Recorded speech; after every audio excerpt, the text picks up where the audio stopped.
Hello, I'm Orkun Amashov.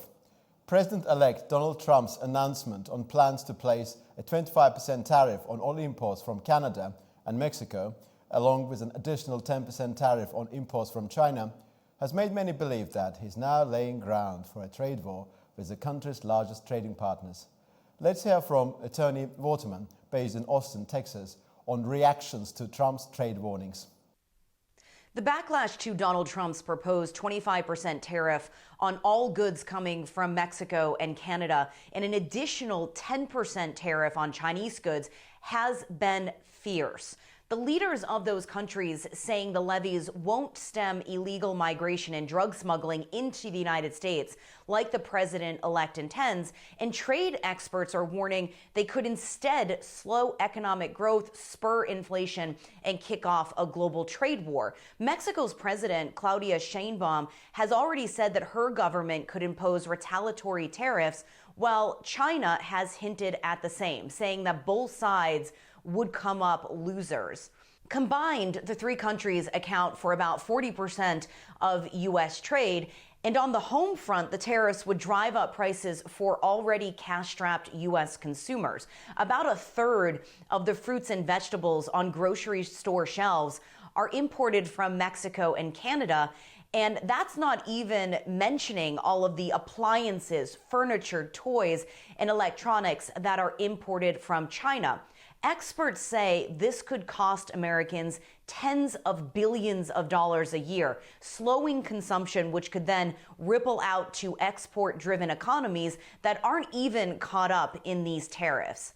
The levies, especially the additional one on Chinese goods, could also recalibrate global manufacturing as companies tried to find ways to evade the tariffs. We saw this play out in Trump's first term in office when Chinese companies relocated their manufacturing facilities to countries not on Trump's tariff hit list. This included Mexico.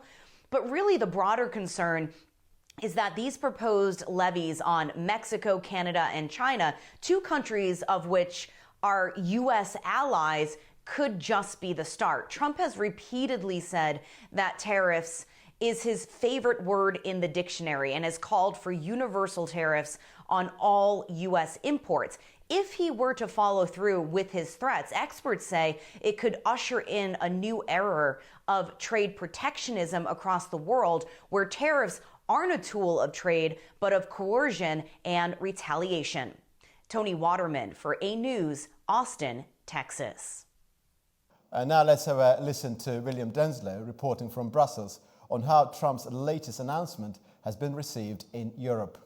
When Donald Trump takes the oath of office in January, he has threatened to impose a 25% tariff on goods coming from Mexico and Canada. He's also pledged to impose an additional 10% duty on goods coming from China.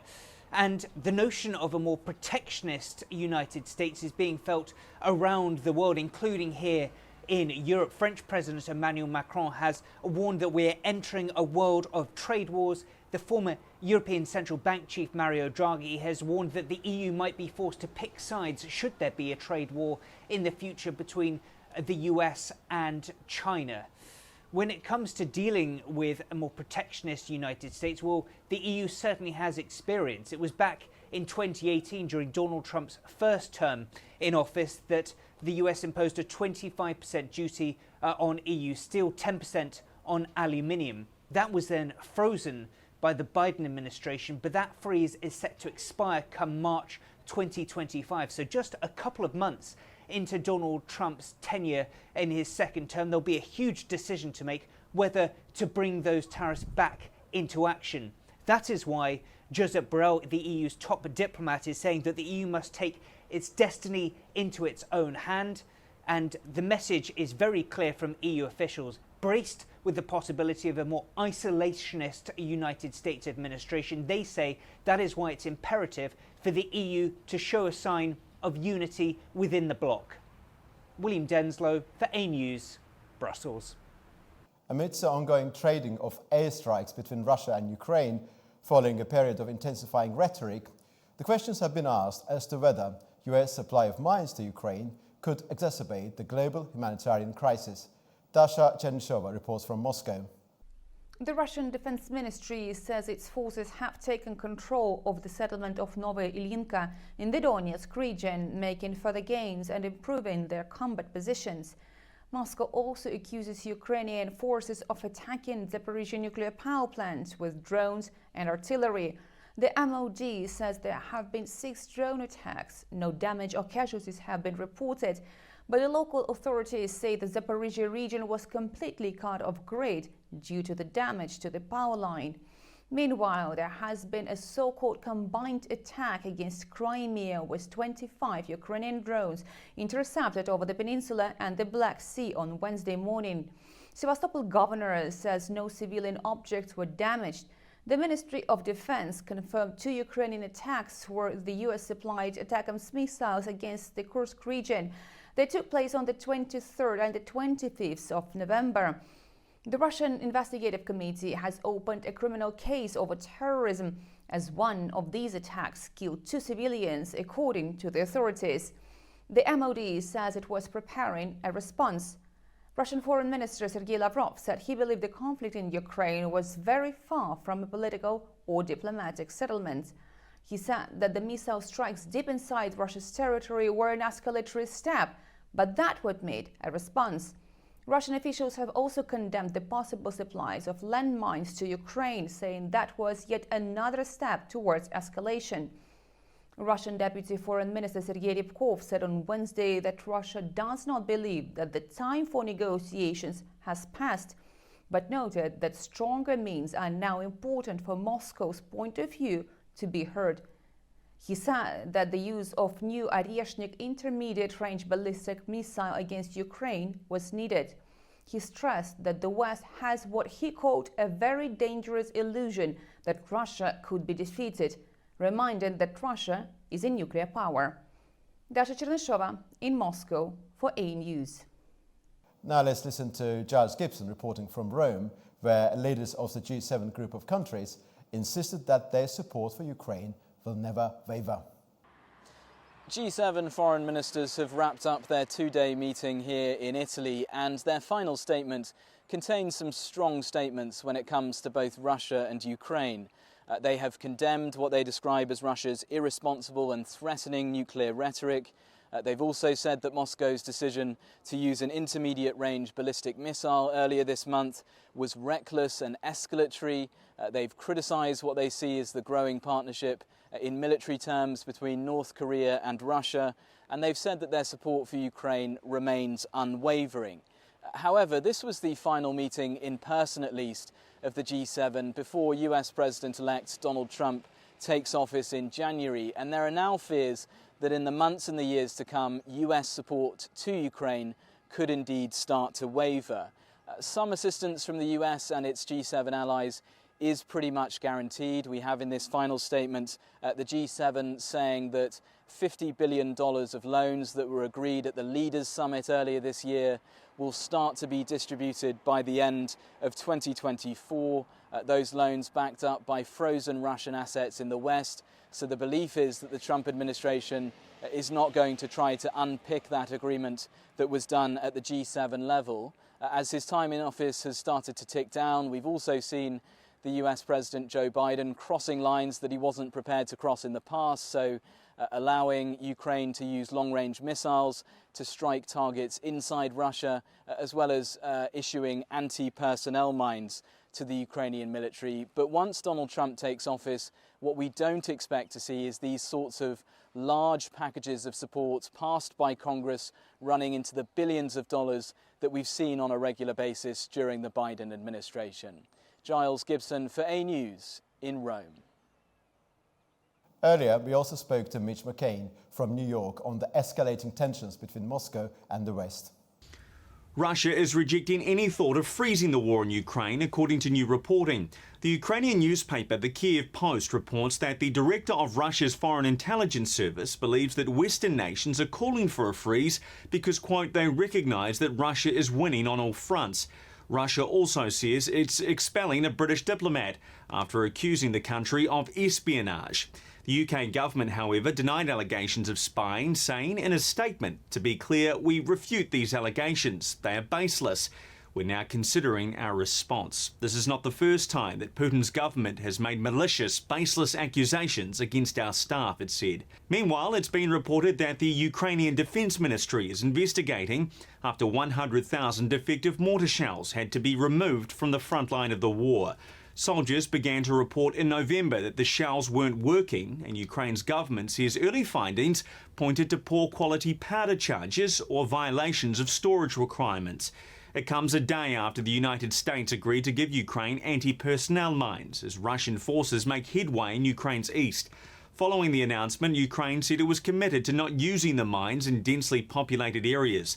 The decision to supply Ukraine with deadly mines has caused debate, with one human rights advocate describing it as a shocking and devastating development. The US, though, says the decision was made in response to Russia changing its battlefield tactics. As the war shows no sign of slowing, there's growing concern for the humanitarian costs of the conflict ahead of the winter. Bloomberg reports that Europe is set for its coldest winter since the war started, and that's set to push up energy costs as the continent dips into its gas reserves at a faster than usual rate. In a recent situation report, the UN reported that the war has left 14.6 million people in need, while 3.67 million people have been internally displaced. Mitch McCann for AnewZ in New York. Energy ties are set to dominate Russian President Vladimir Putin's two-day trip to Kazakhstan, which presently remains highly dependent on Moscow for exporting oil to Western markets. The visit is taking place amidst trade tensions between the two countries. Earlier on Monday, Kazakhstan's energy minister said his country could drastically increase its crude oil exports out of the port of Ceyhan in Turkey, a move that many believe would reduce the share of flows it currently sends via Russia. Again, Dasha Chernyshova reports from Moscow, this time on the way this trip of Vladimir Putin is viewed in Moscow. Russian President Vladimir Putin is paying a state visit to Kazakhstan for talks with his Kazakh counterpart Kassym-Jomart Tokayev at a session of the Collective Security Council of the CSTO, Collective Security Treaty Organization. According to the Kremlin, the state visit itself emphasizes the success of the development of bilateral relations. Kremlin aide Yuri Ushakov said that the two sides will talk energy, possibly including the issue of Kazakh oil transportation through the Russian territory to Germany.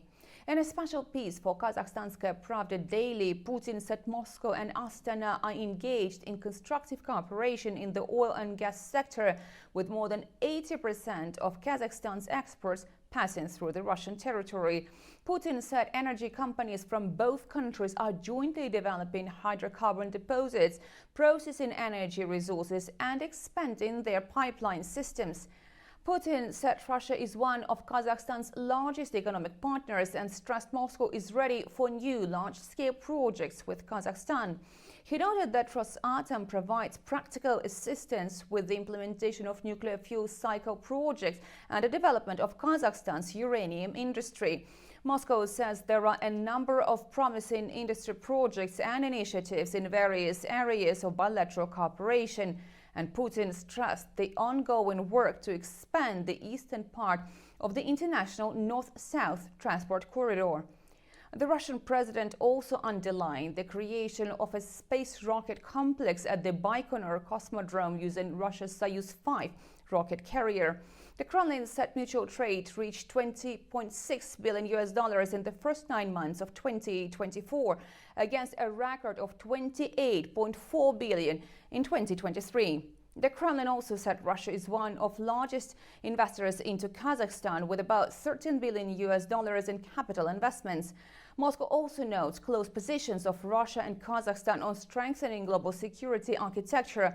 Putin will participate in the Collective Security Council meeting to discuss new architecture of equal and indivisible security in Eurasia. The Kremlin says the leaders will sign 14 documents following the talks. The CSTO consists of Russia and the former Soviet states of Armenia, Belarus, Kazakhstan, Kyrgyzstan, and Tajikistan. But Armenia is once again not joining the meeting. Dasha Chernyshova in Moscow for AnewZ. Well, let's also hear from our Almaty correspondent, Fariza Kalumirzena, reporting on the self-same. Russian President Vladimir Putin is on a state visit to Kazakhstan, marking yet another chapter in the long-standing relationship between the two countries. Since the beginning of his presidency, Putin has visited Kazakhstan more than 30 times, making it his most frequent destination abroad. This visit, which holds the highest diplomatic status, is expected to result in the signing of about 20 agreements across key sectors, including energy, transport, healthcare, and more. Experts predict that the negotiations will be complex, focusing on three major areas: financial and economic matters, military and political issues, and international relations. The economic ties between the two nations are also growing stronger. In 2023, the trade turnover between Kazakhstan and Russia reached a new record, nearing $30 billion.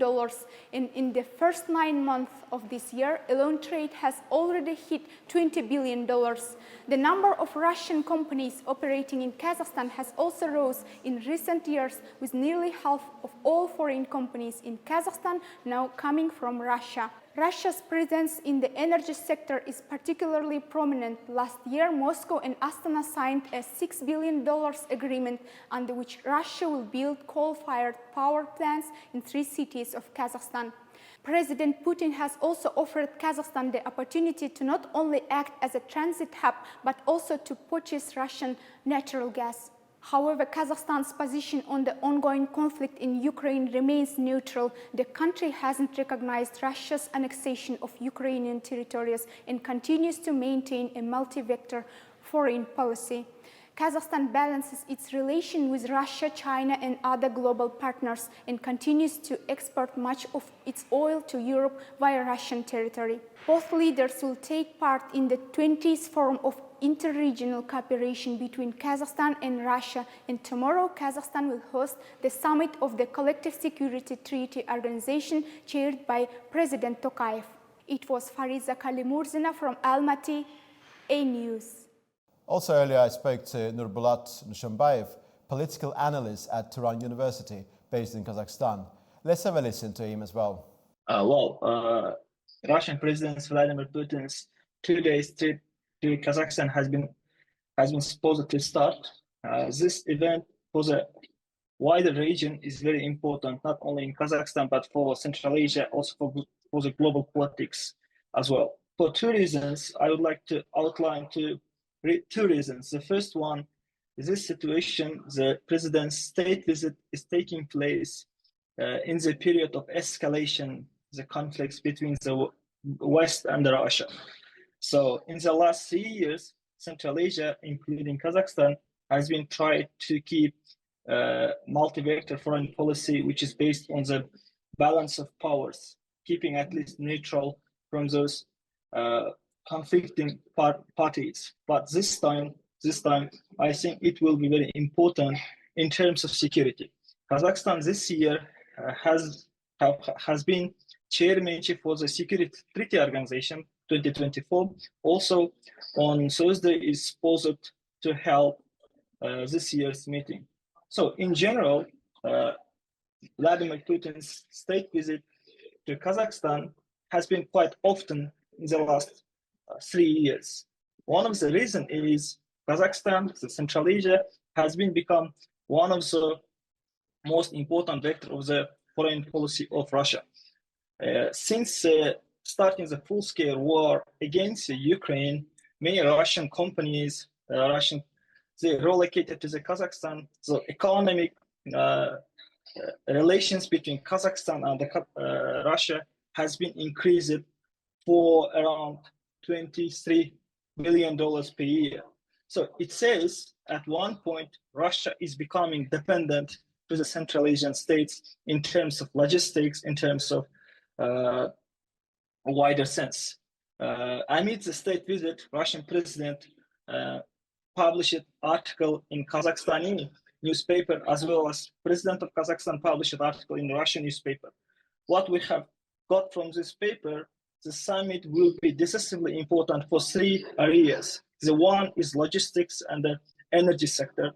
The second is the cultural and educational sphere, because Russia trying to expand its cultural influence in the post-Soviet regions. The third one will be in the energetic sector. because in last October, Kazakhstan voted for favor creating nuclear plant after the referendum. So this time is Kazakhstan deciding who is going to build nuke power plant.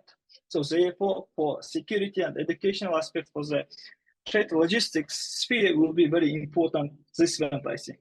However, at last but not least, I would like to mention supposed Kazakhstan's role as a mediator in the global politics in the upcoming near future. It will be also part of the discussion from my point of view. Do you believe that? I mean, we know that when you look at the total trade turnover between Central Asian countries and China, I think the last figure was about $90 billion US. I can't remember exactly the figure, but that when you compare 5 Central Asian countries and Russia and their trade turnover, it's less than that. Do you think Russia is actually worried about increasing Chinese influence in Central Asia, in particular in the context of Kazakhstan? Definitely. In this part, I think historically created trade links, it plays crucial role in this moment. For example, Kazakhstan this time exports its crude oil 80% by the Russian territories. But however, in the last 3 years, we have been witnessing Chinese existence in Central Asia. It has been rising time by time. Therefore, for Russia, in terms of geostrategically, the rising role of China in Central Asia is eminently important. Also, Russia can do nothing to prevent this process. Only will cooperate for Central Asia. This is all for now. See you very soon.